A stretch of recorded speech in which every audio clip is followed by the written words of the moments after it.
به نام خدا. زمستان به دو بخش چله بزرگ یا چله کلان و چله کوچک یا چله خرد تقسیم می شده است. چله بزرگ از اول دی‌ماه تا 10 بهمن ماه می باشد، 40 روز کار.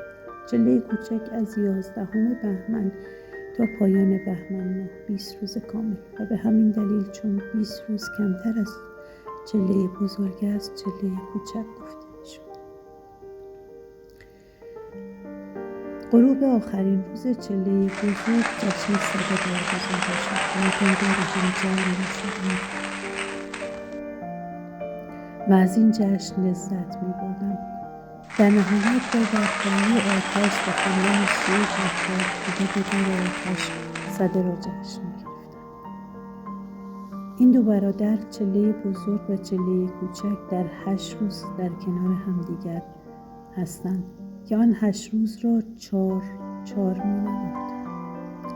4 روز آخر چله بزرگ و 4 روز اول چله کوچک 4 گفته می‌شود. پس از 4 نوبت به اهمن و بهمن پسران پیرزن یا ننه‌سرا می‌رسد. 10 روز اول اسفند را اهمن و 10 روز دوم اسفند را بهمن می‌گویند و این 20 روز ممکن است آنقدر بارندگی باشد که این دو برادر به دو چله طعنه بزنند با توجه به شعری که قدیمی‌های نازنین می‌خواندند. اهمن و بهمن آرد کن 100 من، روغن بیار 10 من، هیزم بکن خرمن، عهده همه با من. تا اینجا 20 روز از اسفند به نام اهمن و بهمن نامگذاری شده‌اند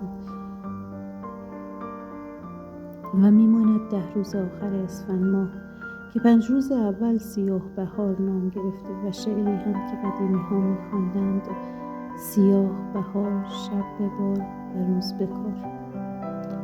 از این شعر هم مشخص می شود در این ایام شبها بارندگی فراوان بوده و روزها کشاورزان مشغول کشت و زراعت بودند.